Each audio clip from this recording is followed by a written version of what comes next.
So welcome to the School of Emotional Intelligence and I'm your teacher. Well, I'm not your teacher but school में नहीं पढ़ाया इसलिए YouTube पे पढ़ाना पड़ रहा है, यूट्यूब पे सिखाना पड़ रहा है.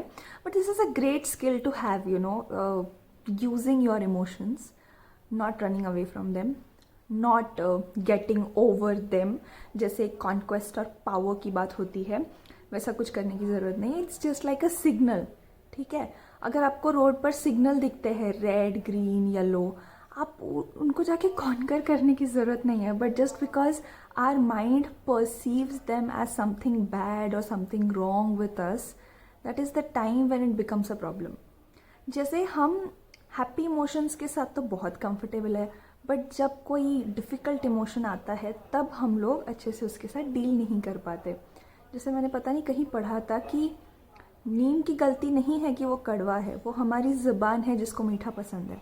Same thing is with our emotions. Some set of emotions we like, we are okay with them, and other set of emotions we are not okay with them.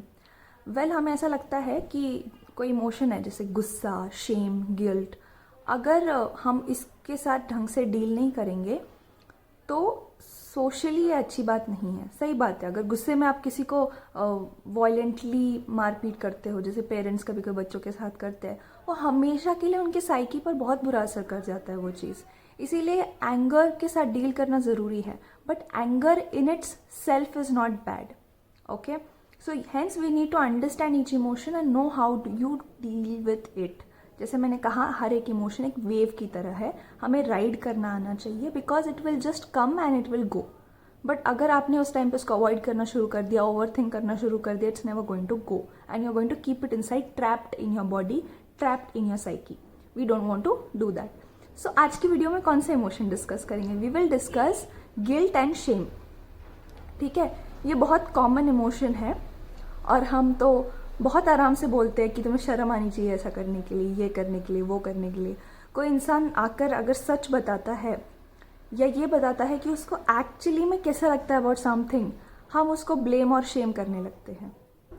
So as a society also we need to understand that unless and until somebody is doing a crime, there is no need to shame that person. Especially if you are in a family environment, you should allow people to be as raw as possible. Because जो घर होता है ना, it is a place of acceptance and love. And if that time when somebody is not feeling well, if you start judging that person on how they are feeling right now instead of validating and accepting that emotions, your home will never feel like home. तो guilt मतलब क्या और Shem मतलब क्या? Guilt मतलब पछतावा होना, valid emotion है. शेम मतलब शर्म आना. अगर आपने कुछ गलत किया है ऐसा आपको लगता है तो गिल्ट आना is very much valid. You should see how you can improve. But when you fall into the trap of shame, the scope of improvement is very less. Instead you will start hiding from it. जब आपको guilt होता है ना तो आप बोलते हो yes it is my mistake, I accept it, I am going to improve on this. जब आपको शेम फील होता है, जब आपको शर्म आती है, तो you say I am a mistake and let me hide from the whole world. जैसे people are being criticised heavily for their looks. For example, कोई इंसान है जो नेचुरली ओवरवेट है, मतलब वो कितना भी ट्राई करे, their genetics are not allowing them to drop their weight up to certain extent. उसके नीचे वो नहीं जा सकते. अगर आप कंटिन्यूसली बचपन से उनको ये बोला गया है कि यू आर वेरी अनहेल्दी, आप मोटे हो, ऐसे हो, वैसे हो, constant criticism, this person is very likely to fall into the trap of shame. So what to do when you are on the receiving side, जहाँ पर आपको ऐसा लगता है कि दूसरे लोग आपको शेमफुल फील कराने की कोशिश कर रहे हैं, you are going to label your thought process or reframe your thoughts by saying I made a mistake, but you will never say I am a mistake. आप गलती कैसे हो सकते हो? आपने कुछ गलत किया हो सकता है, हमारे एक्शंस गलत हो सकते हैं, हम इंसान हैं. बट अगर आप ऐसे बोलने लग गए ना कि I am a mistake, मैं एक गलती हूँ, तो सुधरने के चांसेस बहुत कम हैं. Because now you're falling into the loop of self-criticism, you're falling into the loop of not feeling good enough. और जो इंसान ये सोचता है कि I am not good enough, वो कैसे सुधरेगा? वो नहीं सुधर सकता. फिर सामने से इंसान लोग भी बोलने लगते तुम कभी नहीं सुधरने वाले. Well let me tell this to people, okay, तुम्हारा काम नहीं है किसी को सुधारना। तुम किसी को सुधारने के लिए इस दुनिया में पैदा नहीं हुए हो, मैं भी नहीं हुई हूँ।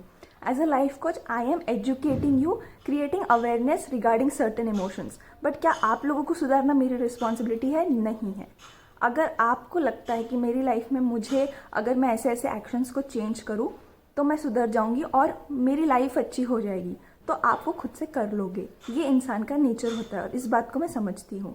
तो मैं किसी के पीछे अपने कोर्सेस लेके भागती नहीं हूँ कि ये कोर्स ले लो तुम सुधर जाओगे। मुझे पता है लोग ऐसे नहीं सुधरते।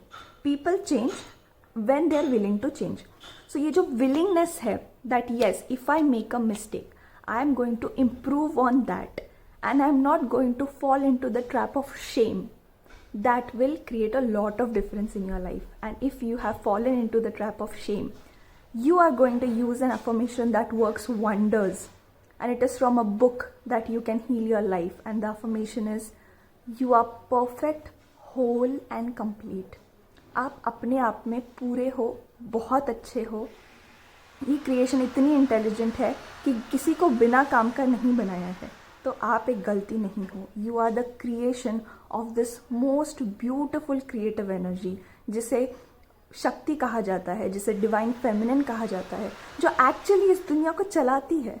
वो गलती नहीं कर सकती because that is a divine energy. You have been created out of divinity, और ये कोई एब्स्ट्रैक्ट बातें नहीं है।